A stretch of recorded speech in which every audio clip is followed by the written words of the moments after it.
Témoignage de la vie et de la conversion d'un grand sorcier africain du Nigeria, Emmanuel Eni, qui était aussi membre d'une assemblée chrétienne pendant des années. Voici un récit des œuvres de Dieu, de ses œuvres puissantes, merveilleuses et mystérieuses. Je le fais pour obéir à l'ordre que m'a donné Jésus-Christ, va rendre témoignage de ce que j'ai fait pour toi. On pense généralement que le malheur est un acte du destin, et que nous ne pouvons rien faire pour changer les événements de notre vie. Ceci est vrai dans une certaine mesure. Mais dans le cas d'un enfant de Dieu, il y a un plan pour sa vie. Proverbe 16 verset 9. La réalisation de ce plan dépend d'un certain nombre de facteurs, notre intimité avec Dieu, l'idée que nous nous faisons du but ultime de la vie, et l'environnement socio-spirituel dans lequel nous nous trouvons. Un certain nombre de facteurs externes tentent d'influer sur le cours de votre vie. La crise se produit lorsque vous livrez votre volonté soit au bien, soit au mal. Il vous est possible d'aimer ou de haïr. Vous pouvez souhaiter comprendre ou ne pas comprendre. La volonté d'obéir est la plus grande force d'un chrétien né de nouveau, alors que la volonté de désobéir est la force la plus destructrice du pécheur. Lorsqu'un enfant est laissé seul au monde, il est contrôlé par l'une de ces deux puissances, le bien ou le mal, le bon ou le mauvais. C'est Dieu ou le diable.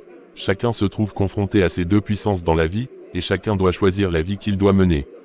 Je crois que c'est pour cela que la Bible dit « Oriente le jeune garçon sur la voie qu'il doit suivre, même quand il sera vieux, il ne s'en écartera pas. » Vous conviendrez que la personne la plus chère et la plus proche, pour un cœur d'enfant, est sa mère. Un orphelin est un enfant infortuné, bien plus exposé aux attaques du diable qu'un enfant qui a ses parents. Une maman assure la protection, du corps et de l'âme, mais c'est une double tragédie lorsqu'un enfant perd ses deux parents, et encore plus lorsque les circonstances de leur mort sont des plus mystérieuses. Voici mon témoignage, ma fuite vers une nouvelle vie. Mon histoire commence il y a 22 ans dans un petit village appelé Emery-Iriegbu au Suitem, dépendant de la région de Bande, qui est sous l'autorité du gouvernement local, dans l'état d'Imo. Mes parents ne faisaient pas partie des riches, mais mon père avait eu le privilège d'hériter 42 hectares de terre de mon grand-père, une bénédiction qui a entraîné le plus grand malheur jamais rapporté dans l'histoire de la famille. Mon père était très jalousé par sa famille proche et lointaine, pour des raisons que j'ignore, peut-être en raison de son important héritage de terre. Nous formions une famille heureuse. Mes parents avaient 4 enfants, Love, Margaret, Emmanuel et Chinière. Après avoir eu leurs 2 premières filles, mes parents avaient attendu 14 ans avant de m'avoir, leur seul fils, et d'avoir, plus tard, ma petite sœur Chinière. Ceci avait permis à ma famille de goûter à un réel bonheur. Mais ce bonheur fut de courte durée, car la première tragédie se produisit. Ma maman pleine d'amour et de tendresse mourut. On dit que c'est la sorcellerie qui la fit mourir. 4 ans plus tard, ce fut mon père qui mourut. Dans son cas aussi, sa mort fut attribuée à un mauvais sort qui lui avait été jeté. 2 ans après la mort de mes parents, Love, ma sœur aînée, disparut mystérieusement et Margaret, la seconde fille de mes parents, devint folle. Ce fut toute une chaîne de tragédies dans la vie d'une humble famille, jusque-là heureuse. Ma petite sœur Chinière et moi, nous fûmes envoyés chez nos grands-parents. C'est alors que je terminai l'école élémentaire et que je fus admis au collège de Item. J'y fis 3 années, mais je dus arrêter mes études, faute d'argent pour payer les frais scolaires. Peu après, mes grands-parents moururent également. Après toutes les cérémonies funèbres, un parent inconnu prit avec lui ma petite sœur Chinière, dont je n'ai plus jamais entendu parler. Soumis à de terribles mauvais traitements, je fus forcé de retourner dans la maison de mon père, pour y vivre seul, âgé de 13 ans. Comment un enfant de 13 ans peut-il vivre au milieu des ennemis de son père, qui sont donc aussi ses ennemis? Combien j'étais angoissé. Tous ces événements semblaient m'avoir conduit à la fin d'une existence qui ne valait plus la peine d'être vécue. Y avait-il quelqu'un pour se soucier de moi? Y avait-il quelqu'un pour s'intéresser au malheur d'un petit garçon? Un jour, je rencontrai un ami que j'avais connu à l'école élémentaire. Il s'appelait Shinedom Onwue. Shinedom m'aimait beaucoup. Il avait entendu parler de tous les malheurs qui m'étaient arrivés. Il me présenta à ses parents, qui m'accueillirent de bon cœur et m'adoptèrent comme leur second fils. La vie redevint à nouveau normale. On s'occupait bien de moi. J'étais à nouveau heureux. Je sus alors que le Dieu que priait ma mère lorsqu'elle était vivante existait quelque part, puisqu'il m'avait donné de nouveaux parents. C'est du moins ce que je pensais. Je connus ce bonheur pendant près de 2 ans. Puis le diable frappa à nouveau. Shinedom et ses parents firent un voyage à Umaya, et leur voiture s'écrasa contre un camion transportant de la terre. Shinedom et ses parents furent tués sur le coup. En apprenant ces nouvelles, je m'évanouis. On ne peut imaginer mon chagrin. Je parvins à survivre pendant la cérémonie funèbre, faisant des courses et fournissant du bois à ceux qui faisaient la cuisine. Puis je revins dans la maison de mon père, faisant les tâches d'un domestique pour pouvoir me nourrir. Je continuais à faire des petits travaux sur la ferme, dans les jardins, à l'empêcher avec les anciens, jusqu'au jour où un homme de mon quartier m'engagea pour travailler dans sa ferme, pour un salaire de misère. Il me posa toute une série de questions. Tout d'abord, il me demanda de lui montrer les terres de mon père. Puis il me proposa de lui donner une partie de ses terres. Ensuite, il me dit que le salaire du travail que je ferais pour lui consisterait en un repas, le soir dans sa maison. Mais comment un garçon de 15 ans pouvait-il connaître les terres de son père? Ensuite, quel droit pouvait avoir un garçon de cet âge de donner ses terres à quelqu'un, même si c'était un proche parent? Je refusai ses demandes, ce qui le fâcha. Il jura qu'il allait me tuer dans la forêt. Je pris peur, je m'enfuis et je criai au secours. Malheureusement, personne ne vint, parce que nous étions dans un endroit éloigné, en pleine forêt, mais ce fut Dieu qui me vint en aide. L'homme me poursuivit avec son couteau, mais j'étais plus jeune. J'étais trop rapide pour lui. Je tombai dans un fossé profond environ de 1,80 mètres, et l'herbe me recouvrit. Il me chercha, puis abandonna après quelque temps. Plus tard, je m'extirpai du fossé et retournai au village par un autre chemin.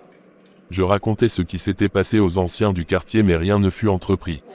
C'est la triste condition des orphelins, cet événement avait fait naître une véritable haine dans mon jeune cœur, personne ne m'aimait, personne ne se souciait de moi. Je me demandais pourquoi on voulait me tuer, alors que l'on savait que je n'avais plus de parents. Ma vie était remplie de souffrances. Je sais maintenant que c'est Dieu, dans son amour, qui a empêché le diable de me suggérer de me suicider. Je me tournai vers l'église, et je devins un membre à part entière de l'assemblée de Dieu de mon village. Je le suis toujours. Malheureusement, personne ne s'occupait de moi. Pourtant, certains membres de l'église me connaissaient. Il est important de remarquer que je suis devenu un membre à part entière de cette église, sans même connaître Jésus-Christ. Je n'avais jamais su ce que signifiait être né de nouveau. Si vous vous trouvez dans l'église de Jésus-Christ, dans la situation où je me trouvais moi-même, donnez votre vie au Seigneur Jésus-Christ. L'Écriture dit, « Déchargez-vous sur lui de tous vos soucis, car il prend soin de vous. » 1 Pierre 5/7, c'est au milieu de toutes ces épreuves et ces souffrances qu'Alice fit son apparition. Alice était une jeune fille que j'avais connue à l'école élémentaire. Elle avait 5 ans de plus que moi et venait du même village. Nous étions dans la même classe, assis sur le même banc, et nous sommes devenus très amis. Au cours de ces amours d'enfance, nous nous sommes promis de nous marier lorsque nous serions grands. C'était ridicule, un enfant de 11 ans, sans parents ni éducation, qui n'avait pas de quoi se nourrir, et qui faisait une promesse de mariage à une fille de 5 ans son aînée. Plus tard, Alice partit à Harcourt pour faire ses études secondaires, et m'envoya des dizaines de lettres d'amour. Lorsque je revis Alice, j'avais 15 ans et elle en avait 20. Elle avait fini ses études secondaires et travaillait à la Standard Bank, qui s'appelle maintenant la First Bank, à Lagos, où vivaient ses parents. Alice, qui avait appris ce qui m'était arrivé et qui connaissait ma condition, en prit avantage. Elle me persuada de la rejoindre à Lagos, et me donna son adresse, avec une somme de 50 naira. Parenthèse ouvrante, monnaie nationale du Nigeria, N.DELE. C'était une fortune pour un jeune garçon de 15 ans qui n'avait jamais gagné plus de 2 naira par jour. C'était une manne céleste. Cela signifiait que Lagos devait être un endroit merveilleux, où l'argent abondait, et où tous pouvaient jouir des bonnes choses de la vie. Je décidai alors qu'il me fallait aller à Lagos pour gagner mon propre argent et aussi pour acquérir des richesses. Pour moi, aller à Lagos était le seul moyen de fuir. Fuir loin des ennemis de mon père, de la faim et de tous mes problèmes. Fuir. Fuir, oui, fuir loin de tout qui était mauvais. L'initiation, telle voie paraît droite devant un homme, mais à la fin, c'est la voie de la mort. Proverbe 14 verset 12, mais les méchants sont comme la mer agitée qui ne peut se calmer, et dont les eaux agitent la vase et le limon. Il n'y a point de paix, dit mon Dieu, pour les méchants. Ésaïe 57 verset 20,21. La vie sans Jésus-Christ est décrite exactement dans les versets ci-dessus. Je quittais mon village pourvu de 50 naira et de l'adresse qui m'avait été donnée par Alice. Je fuyais vers la délivrance, la liberté, le plaisir et tout ce qui les accompagnait. Mais vous verrez par la suite que c'était loin de ce que j'avais imaginé dans mon jeune cœur. Lorsque j'arrivais à Lagos, tout était si beau à mes yeux que je le comparais au paradis, quel qu'il fût. Je vis tous ces grands et beaux bâtiments, et sur chaque visage je pouvais lire le bonheur, c'est ce que je croyais. Les gens semblaient très occupés, chacun vaquant à ses propres affaires. J'étais emballé et je me disais, maintenant, je sais que je suis libre. J'arrivais à Akintola Road, sur l'île Victoria, et je fus bien reçu par Alice et ses parents. Ceux-ci me connaissaient et connaissaient mon passé, car ils étaient originaires du même village que moi. Mais ils ne savaient rien de mes relations avec leur fille. Puis Alice me présenta à eux comme l'homme qu'elle avait choisi d'épouser. Les parents furent choqués mais, après avoir discuté avec leur fille, donnèrent leur accord à la condition qu'ils s'occupent de poursuivre mon éducation.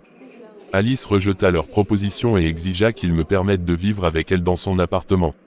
Les parents ne purent pas accepter cela mais elle insista. Ils eurent une discussion animée sur ce sujet pendant 4 jours puis, soumis à une influence inexplicable, ils donnèrent leur accord et je m'installai chez Alice. Alice, une très belle fille, me dit qu'elle était comptable à la Standard Bank et qu'elle voulait me rendre riche et me donner tout ce dont j'avais besoin dans cette vie. Elle me dit, tu n'as qu'à t'installer et t'amuser. Après tout, ma première impression concernant Lagos était bonne. Quelques mois auparavant, je me trouvais dans une petite hutte d'un petit village, au milieu de la haine, plongé dans la famine et la souffrance. À présent, je vivais dans une grande cité, dans un appartement bien meublé, avec une belle épouse qui m'avait promis de me donner tout ce que la vie pouvait m'offrir. Elle me couvrait de cadeaux, d'argent, de vêtements, d'amour, etc. Je ne m'étais jamais douté qu'il y avait autant de bonnes choses dans le monde. Le diable est vraiment trompeur. L'Écriture dit justement, le voleur ne vient que pour voler et tuer et détruire. Moi, je suis venu, afin que les brebis aient la vie et qu'elle l'ait en abondance. 3 Jean 10h10. Cher lecteur, le diable ne fait jamais de cadeaux gratuits. Tout ce qu'il vous donne est au prix de votre âme. Cet état d'euphorie fut de courte durée, car après une période de 3 mois des choses étranges commencèrent à se passer d'expériences mystérieuses. Une nuit, je m'éveillai au plus profond de la nuit et je découvris un boa constrictor à côté de moi. Je voulus crier mais cela me fut impossible. Certaines nuits, m'étant réveillé, je voyais le corps d'Alice aussi transparent qu'un sac en plastique. Certaines nuits, elle disparaissait et réapparaissait. D'autres nuits, j'entendais des bruits étranges, des danses dans le salon, etc. Je ne pouvais plus supporter ces événements inquiétants. Je décidai donc d'interroger Alice.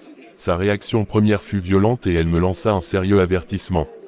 Elle me dit, ne me pose plus cette question, sinon tu auras affaire à moi. Je sus alors que ma vie était en danger. Je préférais souffrir dans mon village plutôt que de vivre les choses que j'avais découvertes. J'eus peur d'Alice. 2 jours passèrent. Elle revint avec des sourires et des cadeaux, et elle me serra dans ses bras. Elle me dit à quel point elle m'aimait et voulait s'occuper de moi. Elle m'encouragea à ne pas m'effrayer et me promit de tout m'expliquer plus tard. Elle m'emmena dans un nightclub et me rappela sa promesse de me rendre riche, etc. Elle me dit, un jour tu sauras tout ce que je sais. Nous rentrâmes et la vie a continué entre nous comme si elle était normale, mais je savais au-dedans de moi que j'étais en danger. Mais comment m'enfuir, et où m'enfuir? Il est important de remarquer ici que les parents d'Alice ne savaient pas qu'elle était, malgré son jeune âge, profondément engagée dans l'occultisme et le spiritisme. Elle m'avertit sévèrement de ne jamais le leur dire si je tenais à ma vie. Cher lecteur, pouvez-vous imaginer une jeune fille de 20 ans commettant toutes ces choses? Le monde extérieur voyait en elle une jeune fille très belle et inoffensive travaillant dans une grande banque, mais elle était un agent du diable. Il y a beaucoup de jeunes filles semblables à Alice dans le monde aujourd'hui, comme vous le découvrirez plus loin dans mon témoignage. Une horrible découverte, un jour, après qu'elle fût partie pour son travail, je décidai de fouiller l'appartement. Elle était jeune, mais l'appartement était bien meublé. Elle possédait 4 réfrigérateurs. Ouvrant l'un d'eux, je vis des crânes humains, et différents morceaux de corps humains, à la fois frais et séchés. Il y avait des squelettes derrière le plafond. Dans un autre coin de l'une des pièces, je sus plus tard que c'était l'une de ces chambres, je vis un pot à eau rempli de sang, avec un petit arbre au milieu du pot, une calebasse et un linge rouge posé à côté. Je n'ai pas pu continuer, je sus à présent que j'étais un homme mort. Comme je ne savais où aller pour fuir, je m'abandonnai à tout ce qui pouvait arriver, que ce soit la vie ou la mort, et je décidai de garder le silence. Alice rentra du travail et, à la manière dont elle me regarda, je compris qu'elle savait ce que j'avais fait chez elle, tout en étant dans son bureau. Ma rencontre avec le monde occulte, le lendemain, elle me demanda de la suivre à une réunion. J'étais déjà un captif et je n'avais pas le choix. Nous nous dirigeâmes vers un très grand immeuble situé à l'extérieur 9 de Lagos. Cet immeuble disposait d'une salle de conférence souterraine. En arrivant, Alice m'ordonna d'entrer à reculons. J'obéis et j'entrai à reculons. Elle fit de même. La salle était très grande, et près de 500 jeunes hommes et femmes étaient assis en cercle. Assis à une place surélevée, il y avait un homme sans corps, dont on ne pouvait voir que la tête, et qui était le chef. Certains de ces jeunes gens étaient des étudiants, du premier cycle ou du second cycle, d'autres étaient des professeurs, etc. Alice poussa un bouton sur le mur. Un siège sortit du sol et je m'y assis. Elle poussa un nouveau bouton, et un autre siège sortit du sol. Elle s'y assit. Elle me présenta à la congrégation comme un nouveau membre. Ils m'applaudirent et me souhaitèrent la bienvenue. À la suite de cela, Alice reçut une promotion. Je ne compris rien de tout ce dont ils discutèrent au cours de cette réunion. À la fin de la réunion, alors que nous nous préparions à partir, le chef me demanda de revenir seul le lendemain. Ce fut ma première rencontre avec le monde occulte. Cette nuit-là, vers 2 heures du matin, c'est l'heure où se réunissent habituellement toutes les puissances des ténèbres et leurs agents, et où ils accomplissent leurs opérations dangereuses. Alice me réveilla et me révéla des choses fantastiques. Elle me dit, « Je ne suis pas un être humain ordinaire. Je suis moitié humain, moitié esprit, mais j'appartiens surtout au monde spirituel. Ce que tu vois dans ma chambre, c'est ce que j'utilise au cours de mes prières chaque matin, pour que les esprits me guident pendant toute la journée. Quant au squelette, je t'en parlerai plus tard. Je ne dis pas un seul mot. » Elle m'apporta certains livres concernant les mystères du monde, pour que je les lise.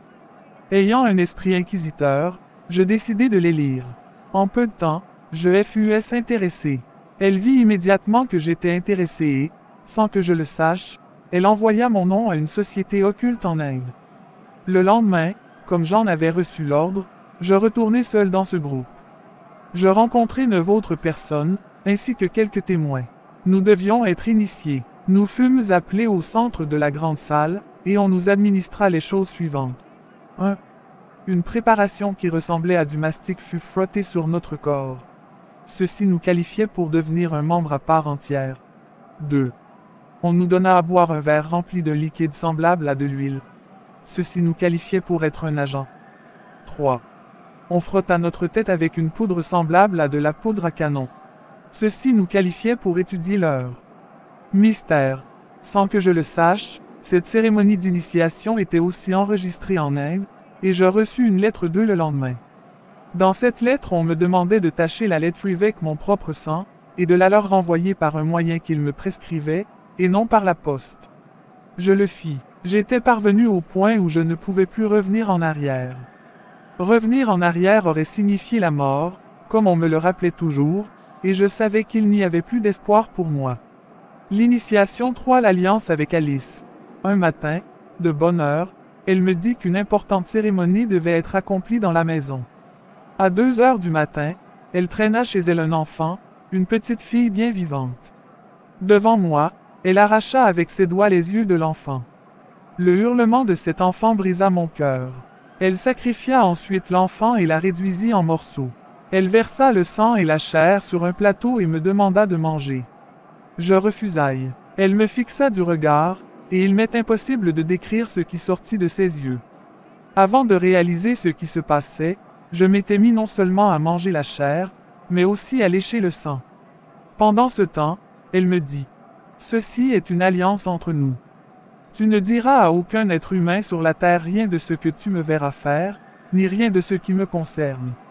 Le jour où tu rompras cette alliance, c'en sera fait de toi. » Cela signifiait que je serais tué le jour où je romprais cette alliance. Après cet événement, je commençais à avoir d'étranges sensations au-dedans de moi. J'étais changé, et je ne pouvais plus être maître de moi. Je donne ici un avertissement aux mamans. Connaissez-vous les personnes qui vous aident dans votre foyer? Connaissez-vous leur vie? Prenez-vous soin de bien les connaître avant de leur confier la vie de vos enfants. Peut-être vous demandez-vous comment Alice a pu trouver l'enfant qu'elle a assassiné. Parents, il est donc important de connaître la vie de ceux qui vous aident à la maison. Quand Alice vit qu'elle avait réussi à m'attirer pleinement dans le SPIRITISME, et que j'y faisais des progrès rapides, elle fut satisfaite et sut que sa mission était accomplie. Elle me trouva un appartement, m'aida à le meubler, puis rompit nos relations. Une alliance en Inde, la société occulte située à Daïl, en Inde, m'envoya une seconde lettre, me demandant de me rendre en Inde. Dans cette lettre, il m'était aussi demandé de faire les choses suivantes. Manger des excréments, manger des rats pourris, et avoir des relations sexuelles avec des esprits pendant la nuit dans le cimetière. Après avoir obéi à ces demandes, je ne devais plus jamais avoir de relations sexuelles avec aucune femme sur la terre. Je leur répondis que je n'avais pas de visa et que je ne savais pas comment me rendre en Inde. À ce moment-là, j'avais commencé à faire des affaires. J'étais un gros trafiquant, mais, grâce aux puissances qui me soutenaient, je n'avais aucun problème avec la douane, etc. Je commençais à avoir beaucoup d'argent. La nourriture et les biens matériels ne m'étaient plus mesurés. Un jour, je fermai mon appartement à clé et je sortis. En revenant, j'ouvris la porte et je vis un homme assis dans mon salon. Je fus effrayé.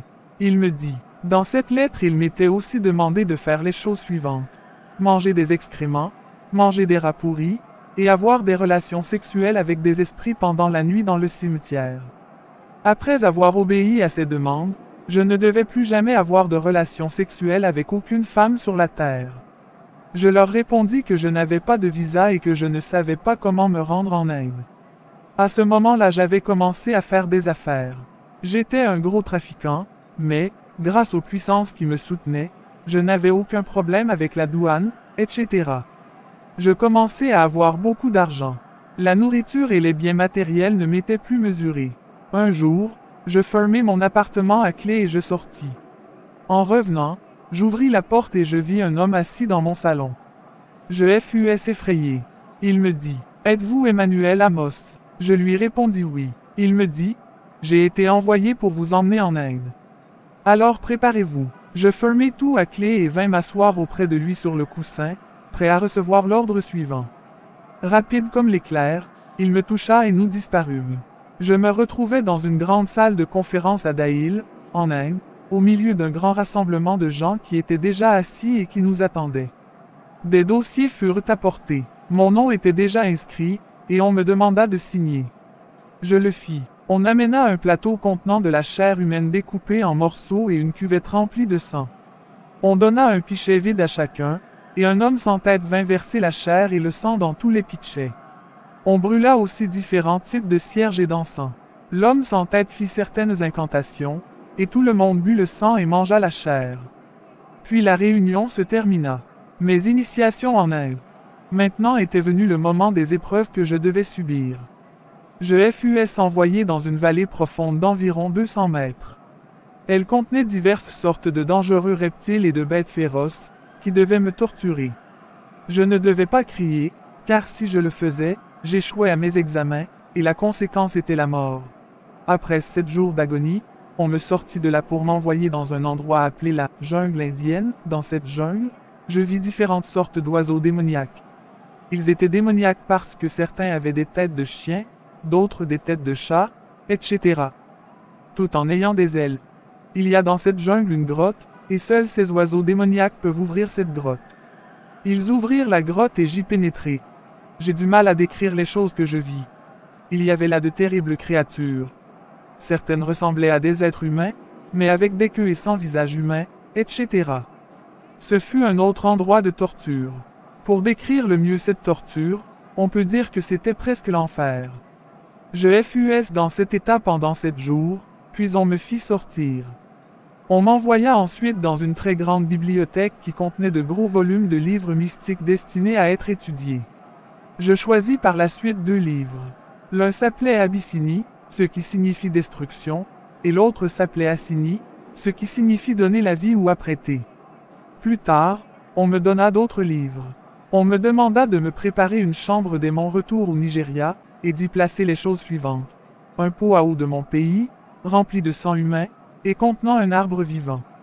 Un crâne humain, des plumes de vautour, des peaux d'animaux sauvages, une peau de bois, et de gros morceaux de latérite brillante, disposés à côté du pot. Il fallait boire chaque matin du sang tiré du pot, en prononçant une incantation. Je reçus aussi l'ordre de ne plus jamais manger de la nourriture préparée par des hommes, parce que je serais nourri surnaturellement. Muni de toutes ces instructions, je retournai au Nigeria de la même manière que j'en étais parti, et j'obéis à ce qui m'était demandé. De retour chez moi au Nigeria, j'étais maintenant devenu un élément et un membre de ce monde spirituel. Je pouvais voyager à volonté dans n'importe quelle partie du monde. Selon les livres que j'avais ramenés, il y avait des esprits qui vivaient dans l'espace. Ils pouvaient peut-être augmenter mes pouvoirs, aussi je décidai d'essayer. Je sortis de ma maison, je fis quelques incantations, j'invoquai le vent violent et je disparus. Je me retrouvais dans l'espace et je vis ces êtres spirituels. Ils me demandèrent ce que je voulais. Je leur dis que je voulais des pouvoirs. Je revins sur la terre 2 semaines plus tard, après avoir acquis des pouvoirs auprès d'eux. Comme je l'ai dit plus haut, je ne pouvais plus me contrôler. Malgré tous les pouvoirs que j'avais déjà reçus, j'avais encore besoin de plus en plus de pouvoir. Puis je décidai de me rendre dans le monde souterrain, pour constater la réalité de ce qui était écrit dans les livres qui m'avaient été donnés. Un jour, j'allai dans un endroit désert, dans la brousse, je prononçai certaines incantations indiquées dans les livres, et je commandai au sol de s'ouvrir. Le sol s'ouvrit et les démons créèrent immédiatement des marches d'escalier. Je m'engageai dans l'escalier et descendis à l'intérieur même du sol. Il y avait une obscurité totale, qui ne peut se comparer qu'à l'une des plaies d'Égypte, telle qu'elle est décrite dans la Bible. Je vis beaucoup de choses qui sont difficiles à expliquer. Je vis des gens enchaînés, des gens employés à fabriquer de l'argent. Leur tâche consiste à travailler jour et nuit pour fournir de l'argent à ceux qui les ont capturés. Je vis certains membres d'élite de sociétés secrètes, qui venaient faire certains sacrifices, et qui retournaient sur la terre avec certains présents qui leur étaient offerts par les esprits qui contrôlaient cet endroit. Je vis certains responsables d'église, qui venaient recevoir des pouvoirs, comme le pouvoir de dire quelque chose et d'être cru sans être mis en question dans leur église. Je restai là 2 semaines et revins après avoir reçu davantage de pouvoir. Les gens voyaient en moi un jeune homme innocent, mais ne se doutaient jamais que j'étais dangereux.